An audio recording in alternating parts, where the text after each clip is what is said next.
Let's move over to this story now. Africa held its high-level food security and nutrition conference in Ethiopia this week. Now, the meeting took place amid the conflict in Eastern Europe under the theme Mobilising Support for Food Security and Nutrition Security.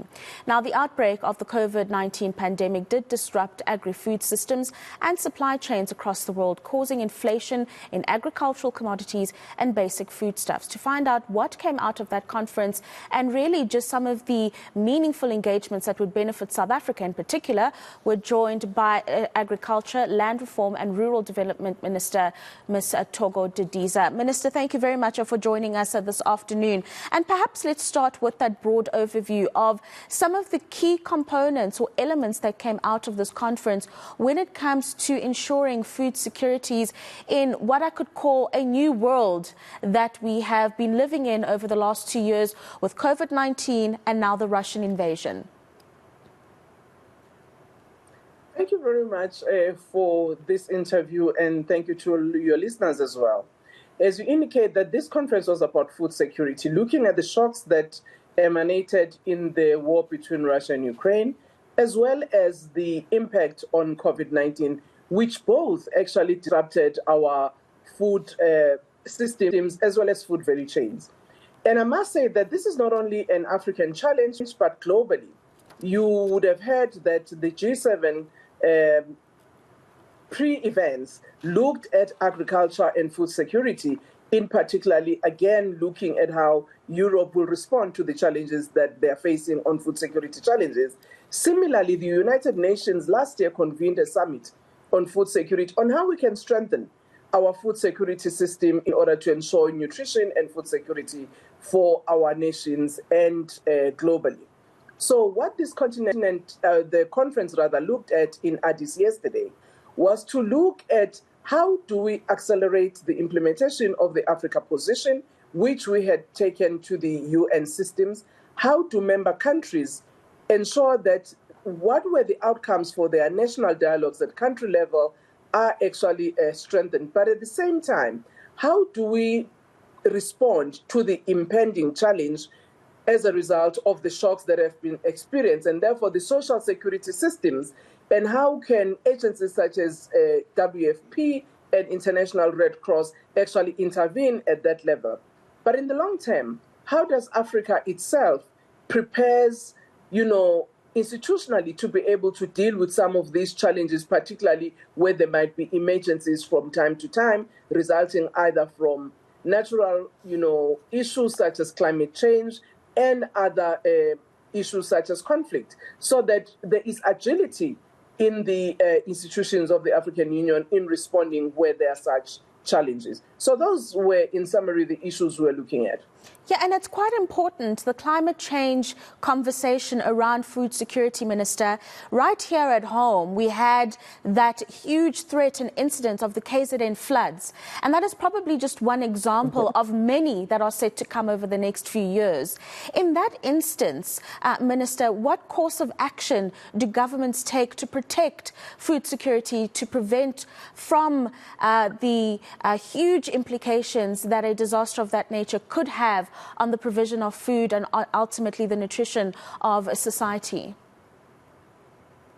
One of the things that we reflected on was the role of research and technology to be able to assist us in actually improving our agricultural systems, also improving our food systems as well as seed varieties, so that some of our seeds that we produce can withstand, drought climates and be able to produce, but also production systems that may not require more tilling of the land in order to make sure that we preserve the soils and ensure that we're still able to produce under those circumstances.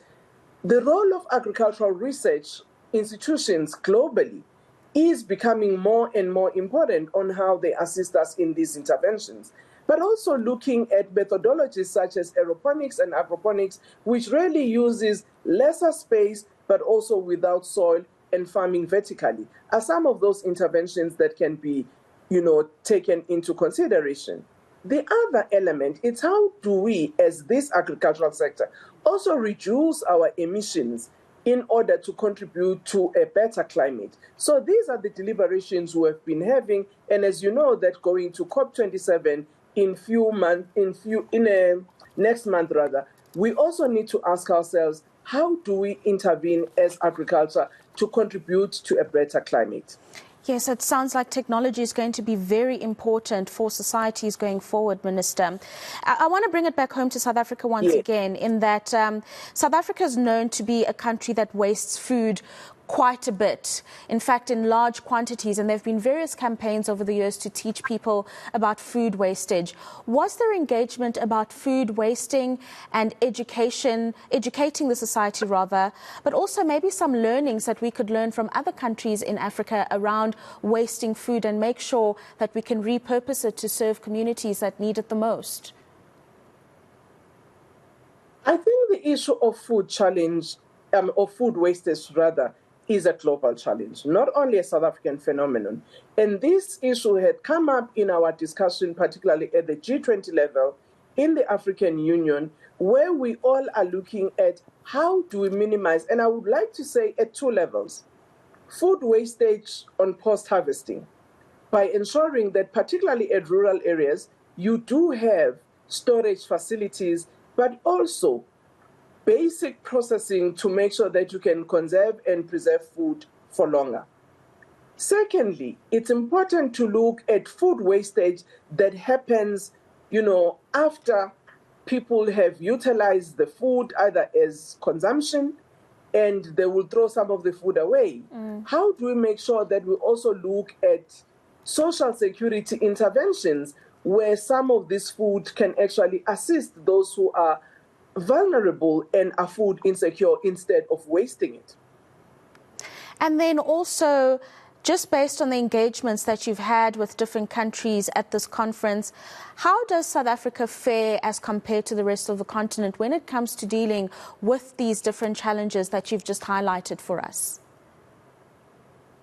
I must say that South Africa stands in a better position because of its advancement in terms of agricultural development as a country, and also our supporting institutions, both in terms of science institutions, academia, and finance.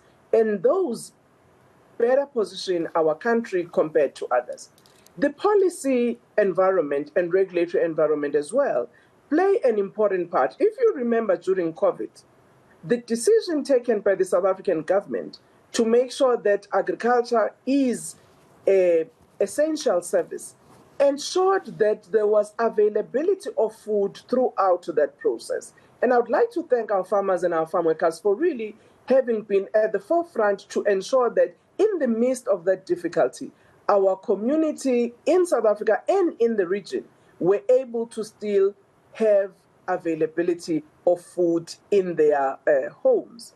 So if you look at the combination of what comes to bear, I would say South Africa is in a better position compared to others. Today, we were just launching the Biosecurity and Innovation Hub, which also is going to help us to make sure that we are able to intervene in ensuring that we anticipate through early warning system supported by research that we can deal with quarantine pests and animal diseases that actually affect the agricultural sector and our farmers in particular, so that they are able to continue to produce safe food for our communities. And at the same time, they can trade with other countries, knowing that we have good science that supports our production system. Finally, Minister, another important one that we have to touch on is subsistence farming and how important that's going to be going forward. You've just said that South Africa does find itself in a fortunate position where we are still food secure, but instances like subsistence farming are going to become very important. So maybe engage us on the different engagements and policies that you're looking at in terms of making this a standard part of agriculture in South Africa. I must say that subsistence as well as household food production will play an important part in food security going forward. Not that it was not important, but I think from a policy perspective, We need to really look at that sector and how we actually support it to make sure that it becomes part of our food value chain going forward. One of the things that has shown us in the past 2 years is the intervention through the Presidential Employment Stimulus Initiative, PESI, which was really targeting that sector, the small subsistence and household food producers with inputs for production, which really has made sure that a number of those communities can be able to produce food for their own sustenance.